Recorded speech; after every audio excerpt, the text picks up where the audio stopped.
കഴിഞ്ഞ പ്രാവശ്യം ഡിസംബറിൽ ഒടുവിലായി ഞാനിവിടെ ദൈവത്തിൻ്റെ വചനം ശുശ്രൂഷിച്ചത് സംഖ്യാപുസ്തകം 11 അധ്യായത്തിൽ നിന്നായിരുന്നു. ദൈവം കോപിച്ചത് എന്തുകൊണ്ട് എന്നുള്ളതിനെക്കുറിച്ചാണ് ഞാൻ സംസാരിച്ചത്. നിങ്ങൾ ചിലത് ഓർക്കുമെന്ന് ഞാൻ വിചാരിക്കുന്നു. സംഖ്യാപുസ്തകം 11 അധ്യായത്തിൽ അതിൻ്റെ ആദ്യ വാക്യത്തിൽ അവൻ്റെ കോപം ജ്വലിച്ചു.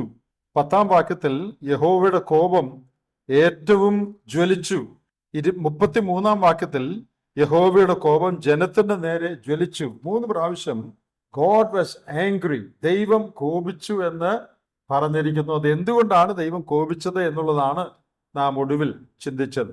അതിന്റെ കാരണം ദൈവജനം ദൈവം നൽകിയ നന്മകളെ മറന്ന് ദൈവത്തോട് നന്ദി കെട്ടവരായി പിറുപിറുത്തു. അതാണ് ആ കോപത്തിന് കാരണം എന്ന് നാം കാണുകയുണ്ടായി. ഇന്ന് സംഖ്യാപുസ്തകം 12 അധ്യായത്തിൽ ദൈവം കോപിച്ചതിനെ കുറിച്ച് പറഞ്ഞിട്ടുണ്ട്.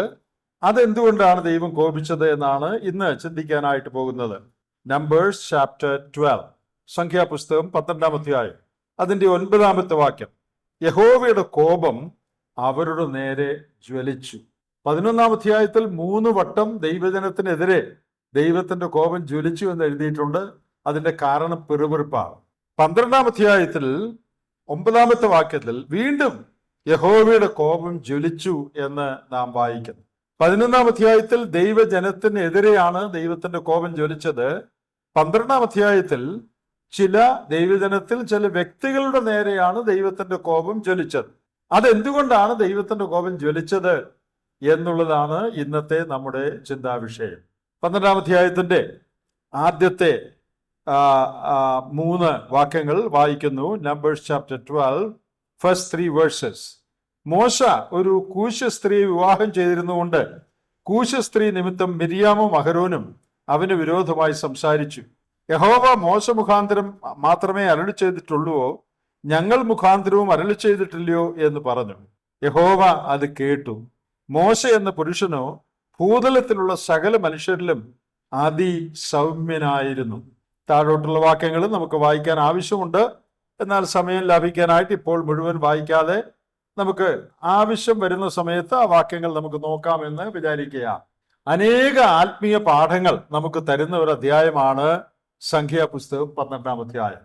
അവിടെ നടന്ന സംഭവം എന്താണെന്ന് ഏറെക്കുറെ നമുക്കറിയാം. മിര്യാമും അഹരോനും മോശയ്ക്ക് വിരോധമായി പിറുപിറുക്കുകയും അതിന്റെ ഫലമായിട്ട് അവരുടെ നേരെ ദൈവത്തിന്റെ കോപം ജ്വലിക്കുകയും ചെയ്തു. നമ്മുടെ അനുദിന ജീവിതത്തിലും നാം ശ്രദ്ധിച്ചിരിക്കേണ്ടതും നാം പഠിക്കേണ്ടതുമായ പല പാഠങ്ങൾ ഈ 12 അധ്യായത്തിലുണ്ട്. അത് ഒന്ന് പഠിക്കാനാണ് ഇന്ന് നാം ശ്രമിക്കുന്നത്. ആ പാഠങ്ങൾ നാം പഠിക്കുമ്പോൾ നമ്മുടെ വരുന്ന ദിവസങ്ങളിലെ ജീവിതത്തിൽ ഈ തെറ്റുകൾ നാം വരുത്താതെ വളരെ സൂക്ഷ്മതയോടെ ജീവിക്കാനായിട്ട് അത് നമ്മെ സഹായിക്കണം. അതാണ് നമ്മുടെ പഠനത്തിന്റെ ലക്ഷ്യം.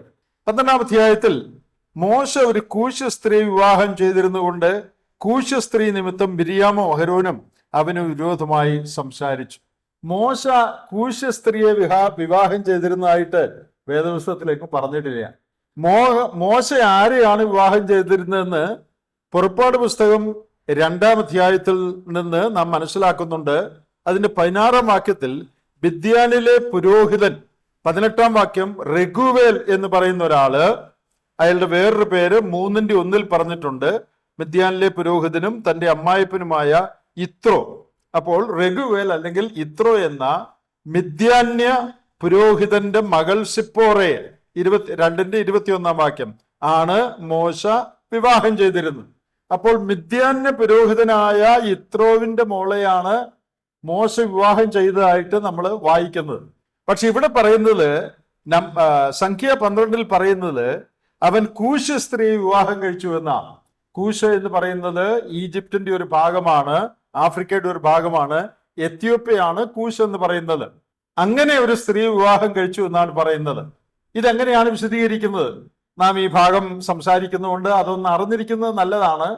എന്താണ് ഇതിന്റെ അർത്ഥമെന്ന് കൃത്യമായി പറയാൻ പ്രയാസവുമുണ്ട്. എന്നാൽ സാധാരണഗതിയിൽ വേദപഠിതാക്കൾ പറയുന്ന വിശദീകരണങ്ങൾ എന്താണ് എന്ന് ഞാനൊന്ന് പറയാം. അതിൽ നിങ്ങൾക്ക് താല്പര്യമുള്ളത് നിങ്ങൾക്ക് എടുക്കാം. ഒന്ന്, ഇത് ഇവിടെ പറഞ്ഞിരിക്കുന്ന കൂശ സ്ത്രീ എന്ന് പറയുന്നത് മോശയുടെ 2ാം ഭാര്യയാണ് എന്ന് അഭിപ്രായമുള്ളവരുണ്ട്. ആദ്യത്തെ ഭാര്യ സിപ്പോറ മരിച്ചുപോയി. അതുകൊണ്ട് രണ്ടാമത് താൻ ഒരു കൂശ് സ്ത്രീ വിവാഹം കഴിച്ചു, അതാണ് കൂശ് സ്ത്രീ വിവാഹം കഴിച്ചു എന്ന് പറഞ്ഞിരിക്കുന്നത് എന്ന് പറയുന്നു. വേറൊരു വ്യാഖ്യാനം ഇത്രോ മിദ്യാന്യനാണെന്ന് ഇവിടെ പറഞ്ഞിട്ടുണ്ട്. എന്നാൽ ഇത്രോ ഒറിജിനലി അവൻ എത്യോപ്യക്കാരനായിരുന്നു, പിന്നീട് മിദ്യാനിൽ വന്ന് താമസമാക്കിയതാണ്, അതുകൊണ്ടാണ് കൂശൻ എന്ന് പറഞ്ഞിരിക്കുന്നത്. അപ്പോൾ മിദ്യാന്യ പുരോഹിതൻ എന്ന് പറഞ്ഞിട്ടുണ്ടെങ്കിലും ഒറിജിനലി ഹീസ് ഫ്രം എത്യോപ്യ, എത്യോപ്യക്കാരനിൽ കൂശനാണ്. താൻ പിന്നെ മിദ്യാനിൽ വന്ന് പാർത്ത്, അങ്ങനെയാണ് മിദ്യാന്യനായ ഇത്രോ എന്ന് പറഞ്ഞിരിക്കുന്നത് എന്ന് പറയുന്നവരുണ്ട്. മൂന്നാമത് ഒരു വ്യാഖ്യാനം സിപ്പോറ തന്നെയാണ് ആള്, പക്ഷേ സിപ്പോറ കറുത്ത ആളായിരുന്നു. അപ്പോൾ കറുത്തവരോട് ഒരു അവജ്ഞ അന്നുകൊണ്ട് ഇന്നുകൊണ്ട്, ഞാൻ പറയാതെ എല്ലാവർക്കും അറിയാതെ ഇവിടെയുമുണ്ട്. ഇവിടെ എന്ന് പറഞ്ഞാൽ നമ്മുടെ സമൂഹത്തിലുമുണ്ട്, വിശ്വാസികളുടെ അടുത്തും വിശ്വാസികളുടെ ഇടയ്ക്കുമുണ്ട്. അപ്പൊ ഇത് ഇന്നലെ തുടങ്ങിയതല്ല, അന്ന് മുതലേ ഉള്ളതാണ്. കറുത്തവരോട് ഒരു അവജ്ഞ, വെളുത്തവരോട് പ്രത്യേക പ്രാതിനിധ്യം, പ്രത്യേക താല്പര്യം. അപ്പോൾ ഈ കൂഷൈറ്റ് എന്ന് പറയുന്നത് നിന്ദിച്ച് പറയുന്ന ഒരു പേരാണ്. ആ സ്ഥലക്കാരി ആകണമെന്ന് നിർബന്ധമില്ല. കറുത്തയാളെ കറുത്തവൻ എന്ന് പറയുന്നത് പോലെ നിന്ദിച്ച്, എ ടേം ഓഫ് ഡിസ്പൈസിങ്, അങ്ങനെ പറയുന്ന ഒരു പേരാണ് ഈ കൂശ്യ സ്ത്രീ എന്ന് പറയുന്നത്. അപ്പോൾ അവൾ ആള് പുറപ്പാട് പുസ്തകത്തിൽ പറയുന്ന ആള് തന്നെയാണ്, പക്ഷെ നിറമൽപ്പം മങ്ങിയിരുന്നത് കൊണ്ട് കൂശ്യ സ്ത്രീ എന്ന് വിളിച്ചിരുന്നു. നിറത്തിന്റെ പേരിൽ അപമാനിച്ച് വിളിച്ചിരുന്ന പേരാണ് എന്ന് വ്യാഖ്യാനിക്കുന്നവരുണ്ട്. ഇതിലേതാണ് കൃത്യമെന്ന് നമുക്ക് അത്ര തീരുമാനിക്കാൻ പ്രയാസമാണ്. ഇതാണ് ഞാൻ ഈ പറഞ്ഞ 3 വ്യാഖ്യാനങ്ങളാണ് പൊതുവെ ഇതിനുള്ളത്. അതിൽ നിങ്ങൾക്ക് ഇഷ്ടമുള്ളത് നിങ്ങൾ സ്വീകരിച്ചു കൊള്ളുക. എന്നാൽ നമ്മുടെ വിഷയം അതല്ല. മോശയുടെ ഭാര്യ നിമിത്തം അവര് അഹരോനും മിര്യാമും മോശയ്ക്കെതിരെ സംസാരിച്ചു. നിറത്തിന്റെ പേരിലുള്ള ഇഷ്ടക്കേട് കൊണ്ട് സംസാരിച്ചതാകാം. എന്നാൽ അതിന്റെ അടുത്ത വാക്യം വായിക്കുമ്പോൾ വാസ്തവത്തിൽ മോശയുടെ ഭാര്യ അല്ല പ്രശ്നമെന്ന് അടുത്ത വാക്യത്തിൽ നിന്ന് തെളിയുന്നു. ഈ ഭാര്യ നിമിത്തമാണ് പിണങ്ങിയതെന്ന് പറയുന്നെങ്കിലും പിണങ്ങിയപ്പോ പറഞ്ഞത് എന്താ പറഞ്ഞത്? നിന്റെ ഭാര്യ വലിയ ആള് കളിക്കുന്നു, നിന്റെ ഭാര്യ അഹങ്കാരിയാണ് എന്നാണ് പറഞ്ഞത്. അങ്ങനൊന്നും അല്ല പറഞ്ഞത്. പിന്നെന്താ പറഞ്ഞത്? യഹോവ മോശ മുഖാന്തരം മാത്രമേ അരുളി ചെയ്തിട്ടുള്ളൂ, ഞങ്ങൾ മുഖാന്തരവും അരുളി ചെയ്തിട്ടില്ലയോ എന്ന് പറഞ്ഞു. അപ്പൊ ഈ ഭാര്യയോട് ബന്ധപ്പെട്ട് ഒരു കാര്യവുമല്ല പറയുന്നത്. അതിൽ നിന്ന് നമുക്ക് ചിന്തിക്കാവുന്ന ഒരു കാര്യം, വിഷയം ഭാര്യയല്ല. വിഷയം എന്താ? വിഷയം അസൂയ. മോശ മാത്രമേ നേതാവായിട്ടുള്ളൂ, ഞങ്ങൾക്കും നേതൃസ്ഥാന കപ്പാസിറ്റി ഒക്കെ ഉണ്ട്. മോശ ഒരാളായിട്ട് വൺ മാൻ മിനിസ്ട്രി എന്തിനാണ്? ഒരാളായിട്ട് എന്തിനാണ് ജനത്തെ നയിക്കുന്നത്? ഞങ്ങൾക്കൂടെ അതിനകത്തൊരു പാർട്ട് വേണം എന്ന് അവർ ചിന്തിച്ച് അതിന് കുറ്റം പറയുകയാണ്. എന്നിട്ട് നേരിട്ട് പറയാൻ കഴിയാത്തതുകൊണ്ട് ഭാര്യയുടെ കെയർ ഓഫിൽ പറയുക. അത് ഞാൻ വിശദീകരിക്കേണ്ടല്ലോ, എല്ലാവർക്കും അറിയാമല്ലോ അല്ലെ. പിണക്കം വേറെ ഏതാണ്ടാണ്, പക്ഷെ പറഞ്ഞു വരുമ്പം അത് നേരിൽ പറയാൻ മടിയുള്ളതുകൊണ്ട് വേറെ ഏതെങ്കിലും പറഞ്ഞിട്ട് അതിന്റെ പേരിൽ പിണക്കം പറയും. ഭാര്യ നിമിത്തമാണ് പിണങ്ങിയെന്ന് പറഞ്ഞിട്ട് പറയുന്നത് എന്തുവാ? നീ മാത്രമേ ഉള്ളൂ ലീഡർ, ഞങ്ങൾക്കും സ്ഥാനം വേണ്ടേ എന്നാണ് പറയുന്നത്. അപ്പോൾ ഒരുപക്ഷെ ഭാര്യയ്ക്ക് അതിൽ എന്തെങ്കിലും, ഭാര്യയുടെ കുറ്റം എന്തെങ്കിലും അവരുടെ മനസ്സിലുണ്ടായിരുന്നു കാണാം. എന്നാൽ ഇവിടെ പറഞ്ഞു വരുന്നത് മോശയ്ക്ക് ദൈവം കൊടുത്ത നേതൃത്വത്തെ ചോദ്യം ചെയ്യുകയാണ്. ദൈവം അതിന് മറുപടി പറയുമ്പോഴും ഭാര്യയെ കുറിച്ച് ഒന്നും പറയുന്നില്ല. അതും പ്രത്യേകം ശ്രദ്ധിക്കണം. ദൈവം മറുപടി പറയുമ്പോഴും മോശയുടെ നേതൃസ്ഥാനത്തെ കുറിച്ചാണ് മറുപടിയിൽ മുഴുവനും പറയുന്നത്. അപ്പോൾ നമുക്കൊരു കൺക്ലൂഷനിലേക്ക് വരാം. ഇവരുടെ പ്രശ്നം ഭാര്യ ആയിരുന്നില്ല, ഭാര്യയുടെ കളർ ആയിരുന്നില്ല യഥാർത്ഥ പ്രശ്നം. അത് കൂട്ടത്തിൽ പറഞ്ഞതേ ഉള്ളൂ. യഥാർത്ഥ പ്രശ്നം മോശയുടെ നേതൃത്വമായിരുന്നു. അഹരോൻ മിര്യാമും മോശയ്ക്ക് മൂത്തതാണ്. മിര്യാമാണ് മൂത്തത്. മാത്രമല്ല മിര്യാമിന് വേണമെങ്കിൽ പറയാം, അവനെ ആ ഞാങ്ങണപ്പട്ടയത്തിൽ വെച്ചപ്പോ ഞാനാണ് പോയി അമ്മയെ വിളിച്ചുകൊണ്ട് വന്നത്. മിര്യാമാണ് ഫറവോന്റെ മകൾക്ക് അമ്മയെ മുല കുടിക്കുന്ന ഒരാളായിട്ട് പരിചയപ്പെടുത്തി കൊടുത്തത്. ഞാൻ കാരണം അവൻ രക്ഷപ്പെട്ടത് എന്നൊക്കെ വേണമെങ്കിൽ ഈ മിര്യാമിന് പറയാനുള്ള വകുപ്പുണ്ട്. അത് പറഞ്ഞാൽ അത് ശരിയുമായിരിക്കും. കാരണം അവളാണ് ഈ ബാലനെ സംരക്ഷിച്ചത്. അത് ശരിയാ. ഇനി അഹരോൻ മോശയേക്കാൾ 3 വയസ്സ് കൂടുതലുള്ളവരാണ്. അപ്പൊ ഈ 2 പേരും മോശയുടെ മൂത്ത ആളുകളാണ്. ഈ 2 മൂത്തവരിയ്ക്കുമ്പോ അവരുടെ ഇളയ ആള് വളരെ ഒറ്റയാനായിട്ട് ഇങ്ങനെ ജനത്തെ നയിക്കുന്നു. ജനത്തിന് നേതൃത്വം കൊടുക്കുന്നു എന്നുള്ളത് മാനുഷികമായി അവരുടെ ഉള്ളിൽ അസൂയയും പ്രയാസവും ഉണ്ടാക്കിയെന്ന് വിചാരിക്കാൻ എല്ലാ ന്യായവും ഉണ്ട്. ഇന്നും ഇതൊക്കെ നമ്മുടെ മധ്യത്തിൽ നടക്കുന്നുണ്ട്. അത് ഞാൻ വിശദീകരിക്കേണ്ട ആവശ്യമില്ല, നമുക്ക് എല്ലാവർക്കും ഇത് മനസ്സിലാകുന്നുണ്ട് എന്താണ് ഇവിടെ സംഭവിച്ചത് എന്ന്. ഇനി അഹരോനെ സംബന്ധിച്ച് നമുക്കറിയാം, അഹരോനെ ദൈവജനത്തിന്റെ പുരോഹിതനായി തെരഞ്ഞെടുത്തു എന്നുള്ളത് നാം അറിയുന്ന കാര്യമാണ്. ഈ മിര്യാമിനെ കുറിച്ച് പല കാര്യങ്ങൾ തിരുവെഴുത്തിൽ, ചുരുക്കം ചില കാര്യങ്ങൾ തിരുവെഴുത്തിൽ പറഞ്ഞിട്ടുണ്ട്. 15-ാം അധ്യായത്തിന്റെ, പുറപ്പാട് പുസ്തകം 15-ാം അധ്യായത്തിന്റെ 20-ാമത്തെ വാക്യത്തിൽ അവര് ചെങ്കടല് കടന്ന ആ സമയത്ത് നാം അവിടെ പ്രത്യേകം വായിക്കുന്ന ഒരു കാര്യമുണ്ട്.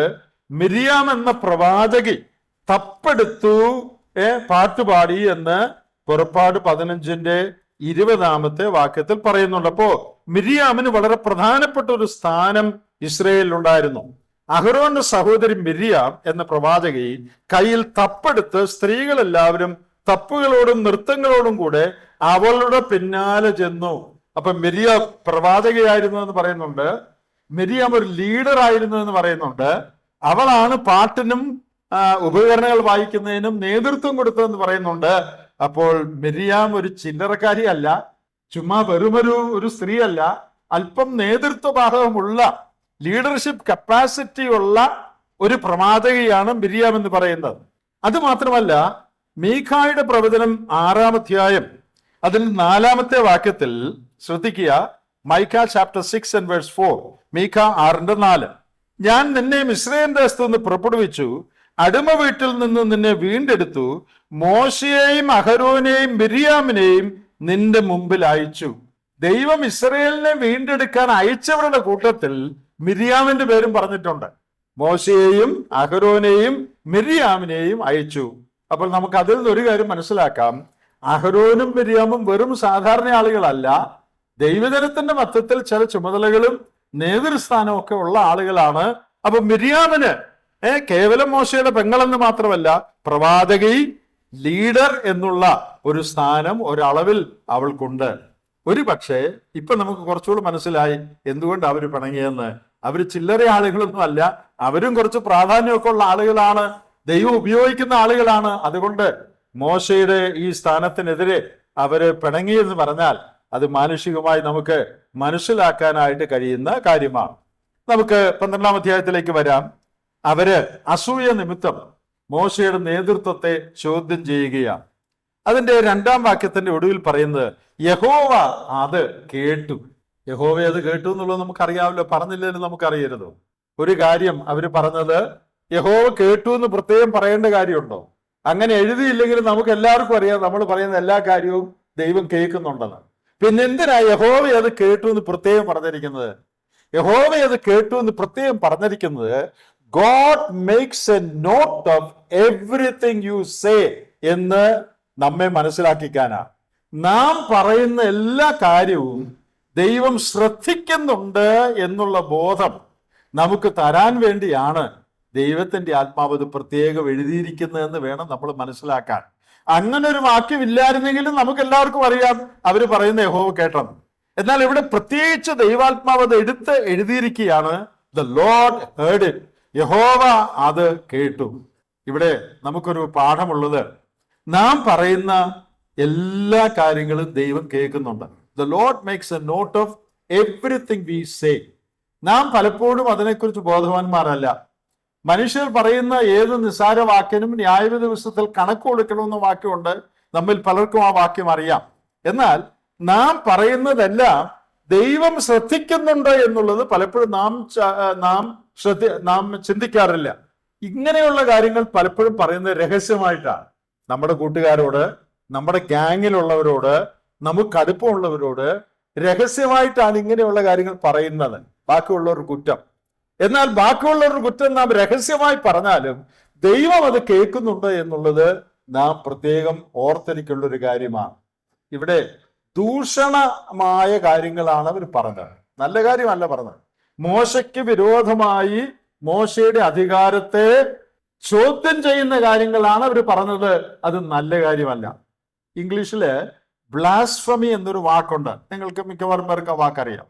ബ്ലാസ്ഫമിക്ക് സാധാരണ പറയുന്ന മലയാളം ദൈവദൂഷണം എന്നാണ്. വിശുദ്ധമായ കാര്യങ്ങൾക്കെതിരെ പറയുക, ദൈവത്തിനെതിരെ പറയുക, അതിനെയാണ് സാധാരണ ബ്ലാസ്ഫമി അല്ലെങ്കിൽ ദൈവദൂഷണം എന്ന് പറയുന്നത്. എന്നാൽ ബ്ലാസ്ഫമി എന്നുള്ള വാക്കിന് ദൈവത്തിനെതിരെ പറയുന്നത് എന്ന് മാത്രമല്ല അതിന്റെ അർത്ഥം. ലാറ്റിനിലെ 2 വാക്കിൽ നിന്നാണ് ബ്ലാസ്ഫമി വന്നിട്ടുള്ളത്. ബ്ലാസ്റ്റ് ആൻഡ് ഫെമി, അത് രണ്ടും കൂടെ ചേർന്നാണ് ബ്ലാസ്ഫെമി എന്ന് വന്നിട്ടുള്ളത്. ബ്ലാസ്റ്റ് എന്ന് പറഞ്ഞാൽ സ്ഫോടനം എന്നാണ്. ബോംബ് ബ്ലാസ്റ്റ് നമുക്ക് എല്ലാവർക്കും അറിയാം. ബോംബ് ബ്ലാസ്റ്റ് എന്ന് പറഞ്ഞാൽ ബോംബ് സ്ഫോടനം. ഫെമി എന്ന് പറഞ്ഞാൽ ഫെയിം എന്നാണ്. ഫെയിം എന്ന് പറഞ്ഞാൽ സൽപ്പേര്. അപ്പൊ ബ്ലാസ്ഫെമി എന്ന് പറഞ്ഞതിന്റെ അർത്ഥം എന്താ? Blasting the good name of somebody, അതാണ് ബ്ലാസ്ഫെമി. സാധാരണ ദൈവത്തിനെതിരെ പറയുന്നതിനാണ് ആ വാക്ക് ഉപയോഗിക്കുന്നതെങ്കിലും ദൈവത്തിനെതിരെ മാത്രമല്ല, മറ്റുള്ളവരുടെ സൽപ്പേരിന് കളങ്കം ചാർത്തത്തക്കവണ്ണം നാം പറയുന്ന ദൂഷണവും ബ്ലാസ്ഫെമിയിൽ പെടും. അപ്പോൾ നാം ദൂഷണം പറയുമ്പോൾ, പറയണ്ടാത്തത് പറയുമ്പോൾ, മറ്റുള്ളവരെ കുറിച്ച് ചീത്ത പറയുമ്പോൾ നമ്മൾ എന്താ ചെയ്യുന്നത്? We are blasting the fame of somebody. ഈ ബ്ലാസ്റ്റ് നടത്തുന്ന ആരാ? അവരെ എന്താ വിളിക്കുന്നത്? സ്ഫോടനം നടത്തുന്നവരെ നമ്മൾ എന്താ വിളിക്കുന്നത്? ഭീകരപ്രവർത്തകർ അല്ലേ? ഭീകരന്മാര് ട്രെയിനിൽ ബോംബ് വെച്ചു, വിമാനത്തിൽ സ്ഫോടനം നടത്തി. ആരാ? ടെററിസ്റ്റ്. വിശ്വാസികളുടെ ഇടയിലും ഈ ടെററിസ്റ്റ് ഉണ്ട്. അവരും ബോംബ് വെക്കും, വിമാനത്തിലും ട്രെയിനിലും ഒന്നും അല്ല. പിന്നെ മറ്റ് ദൈവദാസന്മാരുടെ അല്ലെങ്കിൽ മറ്റ് വിശ്വാസികളുടെ നല്ല പേര് മോശമാക്കത്തക്കവണ്ണം സ്ഫോടനം നടത്തുന്ന, ബ്ലാസ്ഫമി നടത്തുന്ന അനേക ആളുകൾ നമ്മുടെ ഇടയിലുണ്ട്. നമ്മൾ ആരെങ്കിലും അതിൽപ്പെട്ടതാണോ?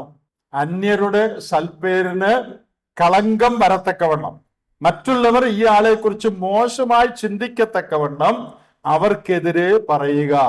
നമ്മൾ ആരെങ്കിലും ആ കുറ്റം നമ്മുടെ ആരുടെയെങ്കിലും മേലിലുണ്ടോ? പ്രിയപ്പെട്ടവരെ, ആ കുറ്റം നമുക്ക് ആർക്കും ഉണ്ടാകാതിരിക്കട്ടെ. വേറെ ആരുടെയും സൽപ്പേരിനെ കളങ്കപ്പെടുത്തുന്ന ഒരു കാര്യവും നാം പറയാൻ പാടില്ല. മത്തായി സുവിശേഷം 7-ാം അധ്യായത്തിന്റെ ആദ്യ വാക്യത്തിൽ വിധിക്കരുത് എന്ന് പറഞ്ഞിട്ടുണ്ട്. എന്ന് പറഞ്ഞാൽ പ്രത്യേകിച്ച് നമുക്ക് ആവശ്യമില്ലാത്തടത്ത്, നമുക്ക് കൃത്യം അറിഞ്ഞുകൂടാത്ത സാഹചര്യങ്ങളിൽ മറ്റുള്ളവരെ കുറിച്ച് വിധി പറയാൻ പാടില്ല എന്ന് വേദപുസ്തകത്തിൽ പറഞ്ഞിട്ടുണ്ട്. എനിക്ക് വാസ്തവത്തിൽ വളരെ അതിശയം തോന്നിയിട്ടുണ്ട്. വിശ്വാസികളുടെ സംസാരത്തിനിടയ്ക്ക് ബാക്കിയുള്ളവരെ കുറിച്ച് എന്തെല്ലാമോ നമ്മൾ പറയുന്നത്. നിങ്ങൾ ആ കൂട്ടത്തിലുള്ളതാണോ? നിങ്ങൾ ചിന്തിച്ചാൽ മതി. നമ്മൾ വർത്താനം പറയുമ്പോൾ ബാക്കിയുള്ളവരെ കുറിച്ച് എന്തെല്ലാം കാര്യമാണ് പറയുന്നത്. ആ പറയുന്ന മിക്ക കാര്യവും നമുക്ക് കൃത്യം അറിഞ്ഞുകൂടാത്ത, മിക്ക കാര്യവും വല്ലവരും പറഞ്ഞ് കേട്ടതാണ്. ഇത് ഉള്ളതാണോ അല്ലയോ എന്നൊന്നും കൃത്യം അറിയാൻ പാടില്ല. പറഞ്ഞ് അങ്ങ് പറയുക. ഞങ്ങൾ കൽക്കട്ടയിൽ താമസിക്കുന്ന കാലത്ത് അവിടെ ഒരു വീട്ടിൽ ഒരു കള്ളൻ കയറി. മലയാളികൾ താമസിക്കുന്ന വീട്ടിലാണ് കള്ളൻ കയറിയത്, കുറെ ബാച്ചിലേഴ്സ് താമസിക്കുന്ന വീട്ടിൽ. അപ്പൊ ഈ കള്ളനെ അവർ പിടികൂടി. മലയാളികൾ, ജോർജ് എന്ന് പറഞ്ഞ ഒരാളാണ് ഈ കള്ളനെ പിടികൂടിയത്. കുറച്ചുനാൾ കഴിഞ്ഞ് ആരോ വർത്താനം പറഞ്ഞ കൂട്ടത്തിൽ അവരിങ്ങനെ പറയുന്ന കേട്ട് കള്ളൻ ജോർജ് എന്ന് ഇങ്ങനെ പറഞ്ഞു. അപ്പൊ ഞാൻ ചോദിച്ചു, ആരാ ഈ കള്ളൻ ജോർജ്? അപ്പൊ അവര് പറഞ്ഞു, ജോർജ് അല്ല കള്ളൻ, കള്ളനെ പിടിച്ച ജോർജ് എന്നാണ് ആദ്യം എല്ലാം പറഞ്ഞത്. പിന്നെ അത് ഈ കള്ളനെ പിടിച്ചാന്നൊക്കെ പറയാൻ ബുദ്ധിമുട്ടാണ്, പറഞ്ഞ് കള്ളൻ ജോർജാ. എന്റെ പെണ്ണെ, ജോർജ് യാതൊരു കളവും ചെയ്തിട്ടില്ല, കള്ളനെ പിടിച്ചേ ഉള്ളൂ. പക്ഷേ പിന്നീടുള്ള തലമുറകളിൽ കേൾക്കുമ്പോൾ ഇവന്റെ പേര് കള്ളൻ ജോർജ് എന്നായി. ഞാനിത് വളരെ ഗൗരവമായിട്ട് പറയുക. എന്റെ സഹോദരന്മാരെ, മറ്റുള്ളവരെ കുറിച്ച് ആവശ്യമില്ലാത്ത ഒരു വാക്ക് പോലും പറയാൻ നമുക്ക് കാര്യമില്ല. ദൈവം നമ്മെ അതിന് സൂപ്രണ്ടുമാരാക്കി വെച്ചിട്ടില്ല. മറ്റുള്ളവരുടെ സൽപ്പേരിന് കളങ്കം വരത്തക്കവണ്ണം യാതൊരു കമന്റും നാം പറയാൻ പാടില്ല. സ്ത്രീകളും പറയാൻ പാടില്ല, പുരുഷന്മാരും പറയാൻ പാടില്ല. നല്ല കാര്യം വല്ലതും ഉണ്ടെ പറയണം, ചീത്ത കാര്യം അത് പറയാൻ നമ്മെ കുറിച്ച് ഉദ്ദേശിച്ചിട്ടില്ല. ഇവിടെ യഹോവ അത് കേട്ടു. നാം അതിൽ നിന്ന് മനസ്സിലാക്കുന്നത്, മറ്റുള്ളവരെ കുറിച്ച്, പ്രത്യേകിച്ച് ദൈവദാസന്മാരെയും ദൈവമക്കളെയും കുറിച്ച് ആവശ്യമില്ലാത്ത കമന്റുകൾ നാം പറയുകയും അവരെ നിന്ദിക്കുന്ന വാക്കുകൾ നാം പറയുകയും ചെയ്യുന്നത് ദൈവം അത് ഗൗരവമായിട്ട് എടുക്കും. ദൈവം അത് എത്ര ഗൗരവമായിട്ട് എടുക്കുന്നു എന്ന് നിങ്ങൾ താഴോട്ട് വായിച്ചാൽ മനസ്സിലാകും. യഹോവ അത് കേട്ടു. പിന്നെ 4-ാം വാക്യം നോക്കിയേ, പെട്ടെന്ന് യഹോവ അത് കേട്ടു. പിന്നെ പറയുന്നത് എന്താ? പെട്ടെന്ന് യഹോവ മോശയോടും അഹരോനോടും മിര്യാമിനോടും, നിങ്ങൾ മൂവരും സമാഗമന കൂടാരത്തിൽ വരുവീൻ എന്ന് കൽപ്പിച്ചു. ഇമ്മീഡിയറ്റ് ആക്ഷനാണ്. അപ്പൊ കാര്യത്തിന്റെ ഗൗരവം കണ്ടോ? ഇവര് പറഞ്ഞത് യഹോവ കേട്ടു, പെട്ടെന്ന് യഹോവ പറയാണ്, നിങ്ങൾ 3 പേരും വരിക. ഇമ്മീഡിയറ്റ് ആക്ഷനാണ്. ഉടനടി ദൈവം നടപടിയെടുക്കുക. അത് കാണിക്കുന്നത് ഇത് ദൈവം വളരെ ഗൗരവമായിട്ട് ഈ കാര്യം എടുത്തു എന്നാണ്. പെട്ടെന്ന് അവർ വരണം എന്ന് ദൈവം പറഞ്ഞു എന്നുള്ളതിൽ നിന്ന് നാം മനസ്സിലാക്കുന്നത്. ഇനി അവർ പറഞ്ഞ കാര്യം നോക്കിക്കേ. അവർ പറഞ്ഞത് മോശയുടെ അധികാരത്തിനെതിരെയാണ് അവർ പറഞ്ഞത്. ഇനി കൂശ സ്ത്രീ നിമിത്തം പറഞ്ഞു എന്നുള്ളതുകൊണ്ട് അതിനെക്കുറിച്ചുകൂടെ ഒരു വാക്ക് പറയട്ടെ. ഒരുപക്ഷെ അവള് കറമ്പിയാന്നോ കറുത്തതാന്നോ അല്ലോ ആയിരിക്കും പറഞ്ഞത്. ഒരു കാര്യം ഓർക്കണം, അവള് കറുത്തതാണെങ്കിൽ അതിന്റെ മേൽ എന്തെങ്കിലും കൺട്രോൾ അവൾ ഉണ്ടോ? ഒരാൾ കറുത്തു പോയെങ്കിൽ അവളുടെ കുറ്റം കൊണ്ടാണോ കറുത്തു പോയത്? കറുത്തു പോയതിൽ കുഴപ്പമൊന്നുമില്ല. നമ്മുടെ ചിന്താഗതി വെച്ച് ഞാൻ പറയുക. അപ്പോ she was criticised for something over which she had no control. അവൾക്ക് ഒരു നിലയിലും നിയന്ത്രണമില്ലാത്തൊരു കാര്യമാണ് അവൾ കറുത്തിരുന്നു എന്നുള്ളത്. അങ്ങനെയാണെങ്കിൽ അവൾക്ക് വല്ല നിയന്ത്രണമുണ്ടോ? കൂശിന് തന്റെ ത്വക്ക് വെളുപ്പിക്കാൻ കഴിയുമോ എന്ന് പ്രവചനത്തിലുണ്ട്. അതായത് ആ കറുപ്പ് മാറ്റാൻ ഒക്കുമെന്നാണ്. ഇവൾ കറുത്തമായിരുന്നെങ്കിൽ, അതായിരുന്നു ഇവളുടെ പിണക്കത്തിന്റെ കാരണമെങ്കിൽ, ഇവൾക്ക് ഒരു നിലയിലും ഉത്തരവാദിത്വമില്ല അവള് കറുത്തു പോയതില്. അങ്ങനെയുള്ള കാര്യത്തെ ചൊല്ലിയാണ് അവര് ചീത്ത പറയുന്നത്. ഇനി മോശയെ ചൊല്ലി പറഞ്ഞ കാര്യം നമ്മൾ കേട്ടു. മോശ മാത്രമേ ഉള്ളൂ എന്നൊക്കെ ചോദിച്ചു. അതിന് ഉടനടി ദൈവം ഉരുളക്കുപ്പേരി എന്ന് നമ്മൾ പറയുന്ന പോലെ ചുട്ട മറുപടി ദൈവം കൊടുത്തു. അവരുടെ ആരോപണത്തിന് 3 മറുപടികൾ ദൈവം പറഞ്ഞു. എന്തൊക്കെയാ പറഞ്ഞ 3 മറുപടികൾ? അതിന്റെ 6-ാം വാക്യത്തിൽ പറയുകയാണ്, ഞാൻ സാധാരണ പ്രവാചകന്മാരോടൊക്കെ എന്നെ വെളിപ്പെടുത്തുകയും സ്വപ്നത്തിൽ അവരോട് സംസാരിക്കുകയും ചെയ്യും. അതിന്റെ 7-ാം വാക്യത്തിൽ എന്റെ ദാസനായ മോശയോ, 8-ാം വാക്യം, എന്റെ ദാസനായ മോശയ്ക്ക്. അപ്പൊ ദൈവം മോശയെ വിളിക്കുന്നത് ഇസ്രയേലിന്റെ ലീഡറായ മോശ എന്നല്ല, പിന്നെ മൈ സെർവന്റ് മോസസ്. അപ്പൊ ദൈവം മോശയെ എന്തുമാത്രം മാനിച്ചിരുന്നു, എത്ര കാര്യമായിട്ടാണ് ദൈവം മോശയെ വിചാരിച്ചത് എന്നുള്ളത് ആ സംബോധനയിൽ നിന്ന് തെളിയുന്നു. മൈ സെർവന്റ് മോസസ് 2 പ്രാവശ്യം പറയുന്നുണ്ട്, എന്റെ ദാസനായ മോശ. ഇനി അപ്പോ ദൈവത്തിന്റെ മോശയെ കുറിച്ചുള്ള മതിപ്പ് അതിൽ നിന്ന് നമുക്ക് മനസ്സിലാക്കാനായിട്ട് കഴിയും. എന്റെ ദാസനായ മോശ. മറ്റൊരു കാര്യം മോശയെ കുറിച്ച് പറയുന്നത് 7-ാം വാക്യത്തിൽ, അവൻ എന്റെ ഗൃഹത്തിലൊക്കെയും വിശ്വസ്തനാകുന്നു. അത് വിശദീകരിക്കേണ്ട ആവശ്യമില്ലല്ലോ. എബ്രായ ലേഖനം 5-ാം അധ്യായത്തിന്റെ എബ്രായ ലേഖനം 3-ാം അധ്യായത്തിന്റെ 5-ാം വാക്യത്തിൽ ഇത് പുതിയ നിയമത്തിൽ എടുത്തു പറഞ്ഞിട്ടുണ്ട്. ദൈവത്തിന്റെ ഭവനത്തിലൊക്കെയും മോശ വിശ്വസ്തനായിരുന്നു. അപ്പൊ മോശയെ കുറിച്ച് അവൻ എന്റെ ദാസനാണ്, പിന്നെ അവൻ വിശ്വസ്തനാണ്. ഇനി മറ്റൊരു കാര്യം മോശയെ കുറിച്ച് പറഞ്ഞത്, സാധാരണക്കാരോടൊക്കെ മറവുകളായിട്ടൊക്കെ സ്വപ്നത്തിലൊക്കെയാണ് ഞാൻ അരുളി ചെയ്യാറുള്ളത്. എന്നാൽ മോശയോട് അഭിമുഖമായിട്ടും സ്പഷ്ടമായിട്ടും സംസാരിച്ചു. യഹോവയുടെ രൂപം അവൻ കണ്ടു. യഹോവയെ നേരിട്ട് കണ്ടു എന്നല്ല അതിന്റെ അർത്ഥം. ഒരു മനുഷ്യനും ദൈവത്തെ നേരിട്ട് കണ്ട് ജീവിച്ചിരിക്കയില്ല, അവൻ കാണുവാൻ കഴിയാത്തവനാണ് എന്നാണ് അതിന്റെ അർത്ഥം. എന്നാൽ യഹോവയെ മോശ കണ്ടു എന്ന് പറഞ്ഞാൽ ദൈവത്തെ കാണത്തക്കവണ്ണമുള്ള അവിടെ രൂപം, ഫോം എന്നൊരു വാക്ക് അവിടെ എഴുതിയിട്ടുണ്ട്. അങ്ങനെ ഒരു ഫോമിൽ ദൈവം മോശയ്ക്ക് പ്രത്യക്ഷനായി ആ ഫോം നേരിൽ കാണാനായിട്ടുള്ള ഭാഗ്യം മോശയ്ക്ക് സിദ്ധിച്ചിട്ടുണ്ട്. ബാക്കിയുള്ളവരുടെ മുമ്പാകെ അൺക്ലിയർ ആയിട്ട് ദൈവം സംസാരിച്ചപ്പോൾ മോശയോട് ക്ലിയർ ആയിട്ടും സ്പഷ്ടമായിട്ടും ദൈവത്തിന്റെ രൂപം മോശ കാണത്തക്കവണ്ണമുള്ള ഒരു പ്രത്യക്ഷത ദൈവം മോശയ്ക്ക് നൽകി. അപ്പൊ സാധാരണക്കാരോട് ദൈവം പുലർത്തിയ ഇന്റിമസിയേക്കാൾ അടുത്ത ഒരു ഇന്റിമസി, അടുപ്പം ദൈവം മോശയോട് പുലർത്തി എന്നാണ് ആ വാക്യത്തിൽ നിന്ന് നാം മനസ്സിലാക്കുന്നത്. An unprecedented level of intimacy. വേറെ ആരുമായിട്ടും ഇല്ലാതിരുന്ന ഒരടുപ്പം, ഒരു സൗഹൃദം ദൈവത്തിന് മോശയുമായിട്ടുണ്ടായിരുന്നു എന്നാണ് ദൈവം ഇവിടെ പറയുന്നത്. അപ്പൊ എന്തൊക്കെയാ ദൈവം മോശയെ കുറിച്ച് പറഞ്ഞത്? അവൻ എന്റെ ദാസനാണ്, പിന്നെ അവൻ വിശ്വസ്തനാണ്. അവൻ വിശ്വസ്തനാണ്. കേവലം ഇസ്രായേലിന്റെ ലീഡർ എന്ന് മാത്രമല്ല, എന്റെ ദാസനാണ്, അവൻ വിശ്വസ്തനാണ്. ഈ മോശയ്ക്കെതിരെ അവിടെ പറയാണ്, കാര്യങ്ങൾ ഇങ്ങനെ ഇരിക്കെ നിങ്ങൾ എന്താണ് മോശയ്ക്കെതിരെ സംസാരിക്കാൻ മടിക്കാഞ്ഞത്? അപ്പോ എന്റെ ദാസനാണ്, എന്റെ ഗൃഹത്തിലൊക്കെയും വിശ്വസ്തനാണ്, മറ്റുള്ളവരിൽ നിന്ന് വ്യത്യസ്തമായി, അഭിമുഖമായി, ക്ലിയറായി എന്റെ രൂപം മോശ കാണത്തക്കവണ്ണം ഞാൻ അവരോട് സംസാരിച്ചു. കാര്യങ്ങൾ ഇങ്ങനെ ഇരിക്കെ അവന് വിരോധമായി നിങ്ങൾ സംസാരിപ്പാൻ ശങ്കിക്കാഞ്ഞത് എങ്ങനെ? അപ്പോ അഹരോന്റെയും മിര്യാമിന്റെയും അക്യുസേഷൻ, ആരോപണത്തിനുള്ള മറുപടി. അവരുടെ ആരോപണം എന്താ? What is so special about Moses? മോശയ്ക്ക് തന്നെ ഇത്ര വലിയ പ്രത്യേകത? അതാ അവർ ചോദിച്ചത്.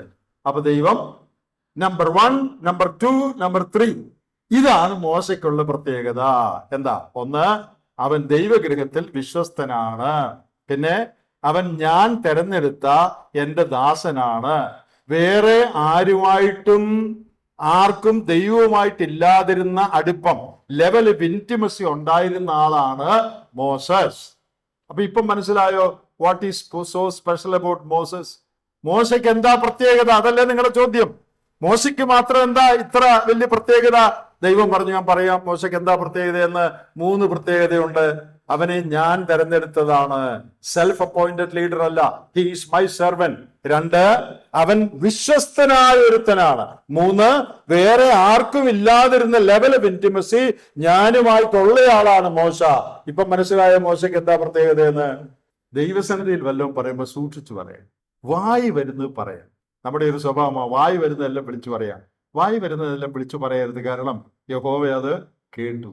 എന്താണ് മോശയുടെ പ്രത്യേകത എന്നാണ് ഇവരുടെ ചോദ്യം. ദൈവം നല്ല വ്യക്തമായിട്ട് പോയിന്റ് ഇട്ട് 3 പോയിന്റ് പറഞ്ഞു കൊടുത്തു. എന്താണ് യഹോവയുടെ പ്രത്യേകത? മോശയുടെ പ്രത്യേകത എന്ന് ദൈവം പ്രത്യേകമായിട്ട് പറഞ്ഞു കൊടുത്തു. അതിന്റെ താഴെ നാം വായിക്കുന്നത്, യഹോവയുടെ കോപം അവരുടെ നേരെ ജ്വലിച്ചു. അപ്പൊ നമ്മുടെ വിഷയത്തിലേക്ക് വന്നു. എന്തിനാണ് 12-ാം അധ്യായത്തിൽ യഹോവയുടെ കോപം ജ്വലിച്ചത്? ഉത്തരം, ദൈവദാസനെതിരെ പറയാൻ പാടില്ലാത്തത് പറഞ്ഞതിന്, ദൈവം നിയോഗിച്ച അധികാരത്തെ ചോദ്യം ചെയ്തതിന്, മോശയുടെ സൽപ്പേര് മോശമാകത്തക്കവണ്ണം അപകീർത്തികരമായി സംസാരിച്ചതിന്. ഇവിടെ ദൈവം ചോദിക്കുന്ന ഒരു ചോദ്യമുണ്ട്.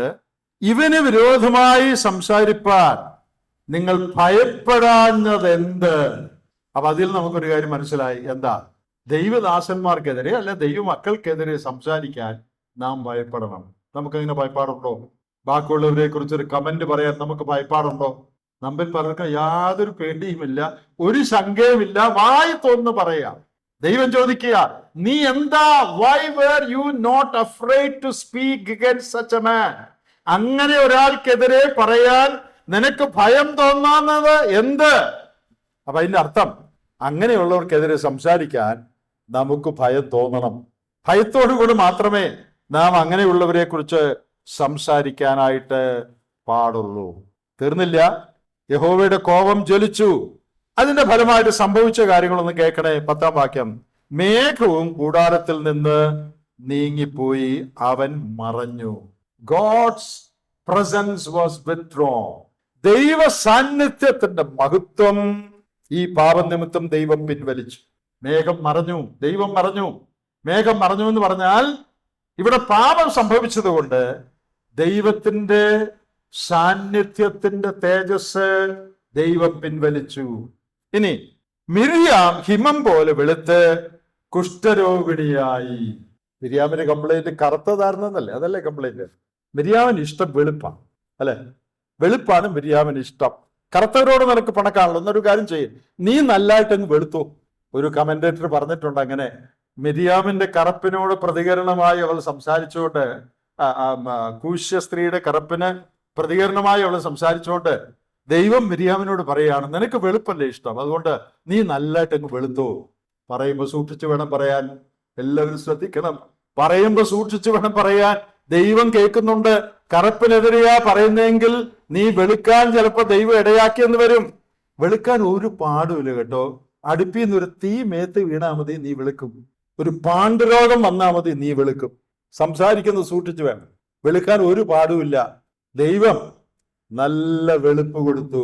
ഹിമം പോലെ മിര്യാം ഹിമം പോലെ വെളുത്ത് കുഷ്ഠരോഗിണിയായി.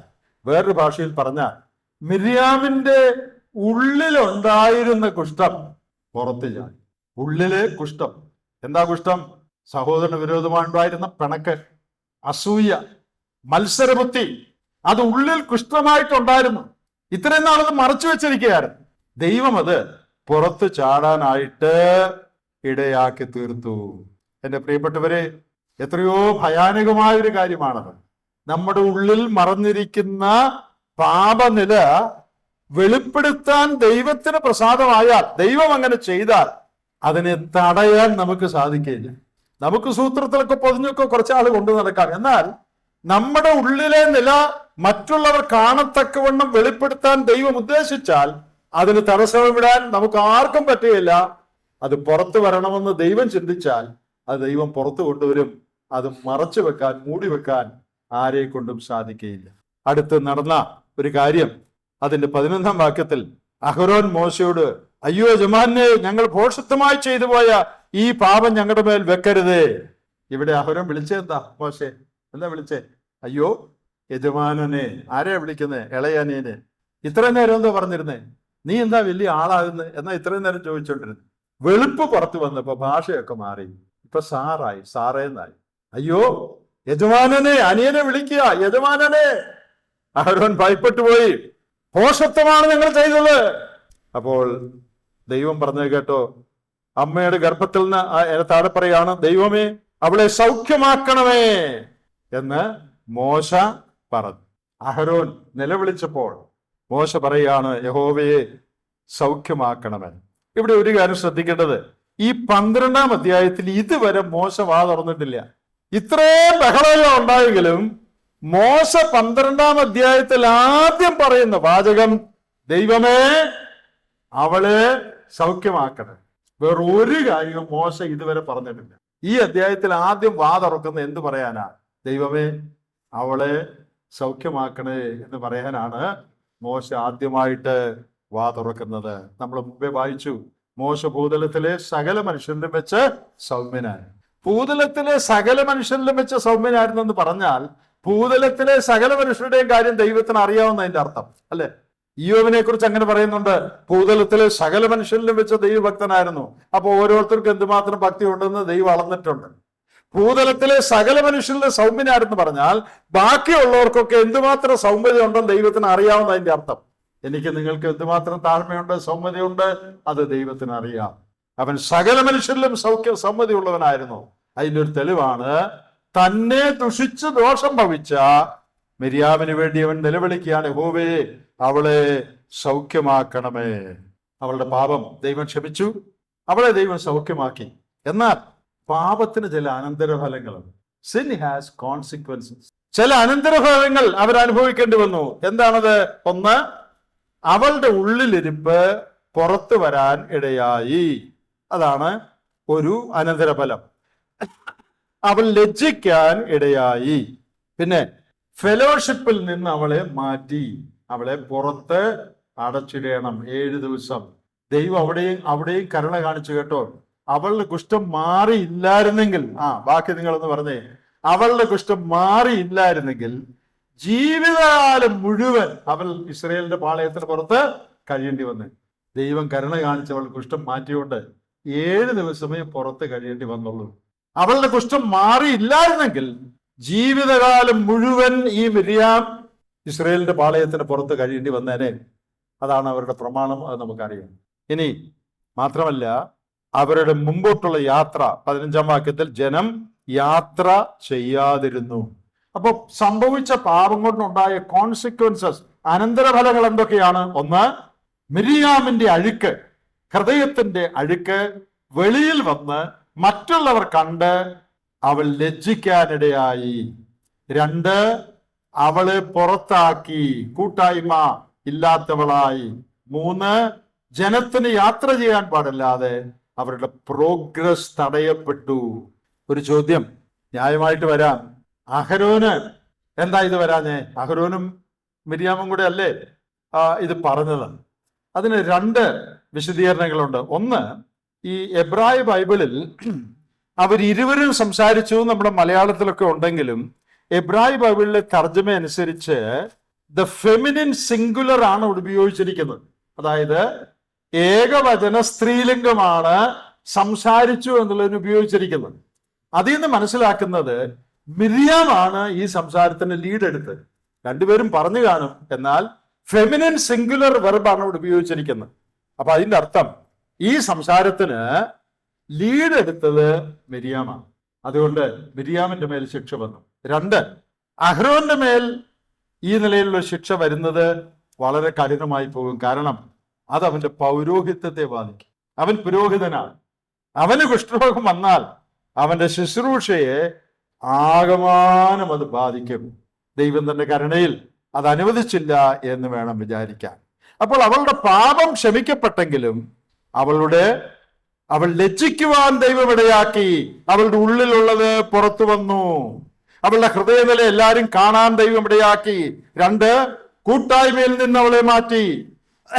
3, അവരുടെ യാത്ര, മുമ്പോട്ടുള്ള ഗമനം തടസ്സപ്പെട്ടു. ആ ഹോൾ കമ്മ്യൂണിറ്റി വാസ് അഫക്റ്റഡ്.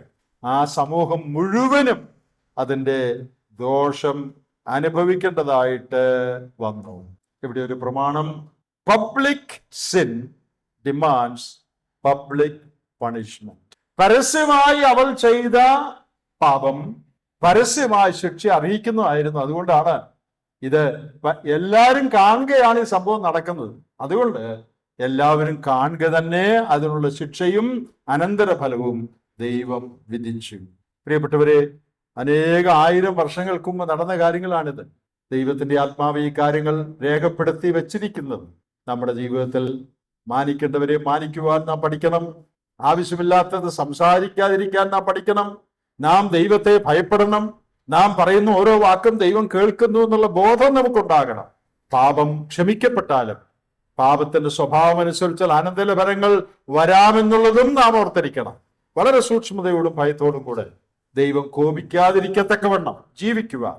നമ്മുടെ ഇന്നത്തെ ധ്യാനം നമുക്ക് പ്രയോജനമാകട്ടെ. ദൈവം നമ്മെ സഹായിക്കുമാറാകട്ടെ.